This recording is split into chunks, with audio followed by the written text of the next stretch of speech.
Vamos lá, pessoal, mais um vídeo, artigo 18 e 19 somente. Será um pequeno vídeo somente com esses dois assuntos, apesar de assunto pequeno, com muita incidência em prova. Alguns candidatos pediram, então nós vamos lá sem demora aos slides. Artigo 18, da organização político-administrativa.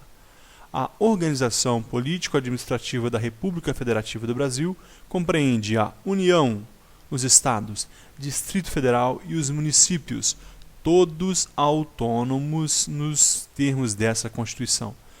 Pessoal, acredito que ninguém tem um material anterior a 2004, porque antes de 2004 não entrava o Distrito Federal. Então, na hora da prova, você não pode errar União, Estados, Distrito Federal e municípios. Essa questão aqui, todo mundo vai acertar. Então, se cair na prova, geralmente cai em provas de ensino fundamental e médio, superior não. Mas concursos de ensino fundamental e médio costuma cair questões assim. Constituem a organização político-administrativa da República Federativa do Brasil compreende. Aí está lá as opções: União, Estados e municípios, União, Estados, Distrito Federal e municípios, União, Estados, Distrito Federal, municípios e territórios. Não. União, Estados, o Distrito Federal e municípios, porque os territórios eles estão ligados, integram a União. Se houver território, ele está integrado à União e não é um ente administrativamente independente. Então, União, Estados, Distrito Federal e municípios. Todos eles têm autonomia política, autonomia financeira e autonomia administrativa. Então, é a autonomia FAP. Autonomia FAP, financeira, administrativa e política. Essa autonomia que a Constituição vem trazendo aqui.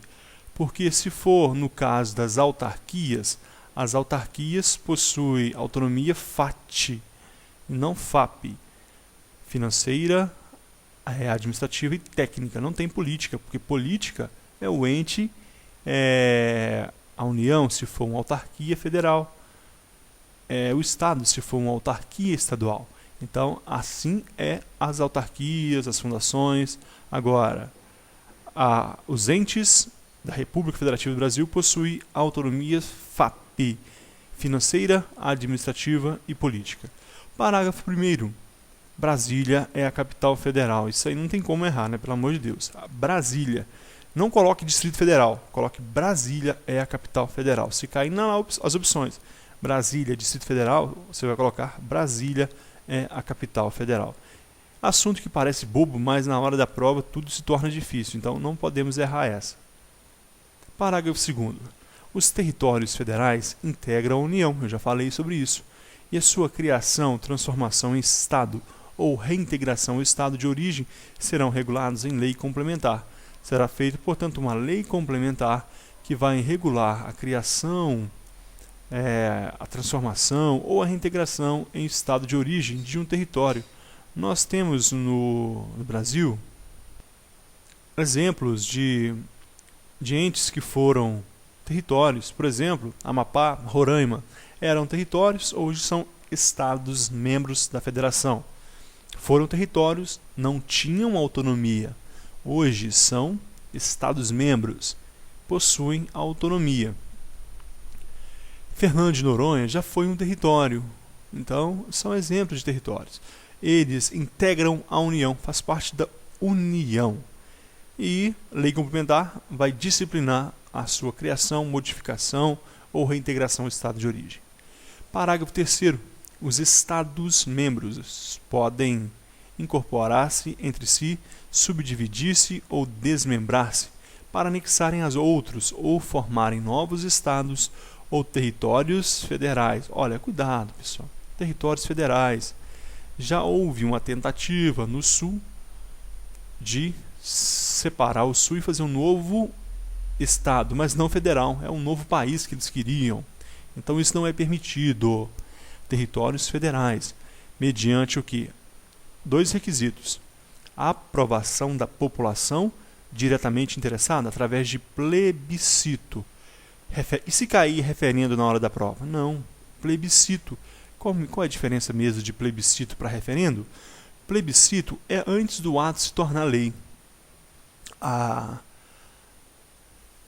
população vai avaliar, vai votar a sua opinião, vai dar a sua opinião através daquele projeto. Agora o referendo não. O referendo já se tornou lei. A população já foi votada aquela lei. A população vai só ratificar. Esse é o referendo. Portanto, para a criação de territórios federais, para anexar em Minas Gerais e São Paulo quer se formar um grande estado, ou o Rio de Janeiro quer dividir-se em dois, São Paulo quer dividir em dois porque está grande demais. Como vai fazer isso? Primeira coisa, mediante aprovação, plebiscito e do Congresso Nacional por lei complementar. Lei complementar do Congresso Nacional vai fazer isso. Portanto, esses dois aspectos devem ser observados. Primeiro, vou marcar de outra cor aqui para você memorizar, através do plebiscito e de lei complementar do Congresso Nacional. Plebiscito e lei complementar do Congresso Nacional são os dois pré-requisitos para que os estados possam incorporar-se, subdividir-se, desmembrar-se para se anexar a outros ou formar novos estados ou territórios. O que precisa? Plebiscito, não referendo, e lei complementar do Congresso Nacional. Esse foi o parágrafo 3º. Nós vamos agora para o parágrafo 4º. A incorporação, a fusão e o desmembramento de municípios far-se-ão por lei estadual. Esse é o parágrafo 4º, eu coloquei artigo 18, é isso mesmo, artigo 18, parágrafo 4º. A criação, a incorporação, a fusão e o desmembramento de municípios far-se-ão por lei estadual, dentro do período determinado por lei complementar federal e dependerão de consulta prévia mediante plebiscito. Mesma coisa, um plebiscito estadual aqui para ver se é a vontade do povo. As populações dos municípios envolvidos, após a divulgação dos estudos de viabilidade municipal apresentados e publicados na forma da lei. O mais importante antes de tudo que deve ser feito é o estudo de viabilidade municipal. Quando dois municípios quiserem se dividir, quando o município quiser se dividir, desmembrar ou incorporar 2 ou 3 municípios para formar um só, o que ocorre? Deve ser feito a viabilidade municipal, um estudo. Como será feito isso? Será feita uma pesquisa ampla para ver se aquele município, por exemplo, que dividiu, os dois têm condições de se manter, se eles vão ter arrecadação de receita suficiente para impostos e taxas que serão destinados à educação, saúde, e não viver somente de receitas, fundo de participação estadual e federal. Então, se eles têm condição de se manter. Esse é o estudo de viabilidade municipal, apresentados e publicados na forma da lei. A lei vai disciplinar isso aí. O segundo que deve ser feito, plebiscito. Nós fizemos, então, o estudo da viabilidade municipal. Os municípios ou o município tem condição de se manter. Será feito depois um plebiscito antes da lei. Povo, vocês querem isso? É isso que vocês querem? Então, beleza. Aí, depois, o que nós temos? Nós temos fazer uma lei estadual. Então, uma lei estadual será feita. Então, a Assembleia Legislativa do Estado vai votar e publicar essa lei. A qualquer momento? Não. Dentro do período terminado por lei complementar federal. Uma lei complementar federal irá disciplinar em que período, qual será esse tempo que será feito o tempo máximo, o tempo limite, que poderá ser feito essa lei estadual, dividindo ou incorporando municípios. Veja como é complexo, nós vamos começar de baixo para cima. Primeira coisa, viabilidade municipal, depois plebiscito. População, você quer isso? Sim. Então vamos fazer uma lei estadual, uma lei simples, maioria simples, dentro do período determinado por lei complementar. Tem que ter uma lei complementar federal para disciplinar isso aí. O que é lei complementar mesmo? É a lei complementar à Constituição, aquela que é feita e deve ter um quórum. um quórum de maioria absoluta. Maioria absoluta. A metade lá aquele número inteiro. É o número inteiro, a metade mais um metade do número inteiro mais um de todos os membros da casa, a maioria absoluta, e não a maioria dos membros presentes na reunião. Então, é a maioria absoluta para a lei complementar federal. Este foi o parágrafo 4º. E agora nós temos o artigo 19, já encerrando esse vídeo. É vedado à União, aos Estados, ao Distrito Federal e aos municípios, uma vedação a todos os entes da Federação, estabelecer cultos religiosos ou igrejas, subvencioná-los, embaraçar-lhes o funcionamento ou manter com eles ou seus representantes relações de dependência ou aliança, ressalvada na forma da lei a colaboração de interesse público. Então, é a primeira vedação. Nós temos 3 aqui. O que ocorre? Nessa primeira, os entes da federação não podem estabelecer cultos religiosos até 1891, até a Constituição a primeira Constituição da República.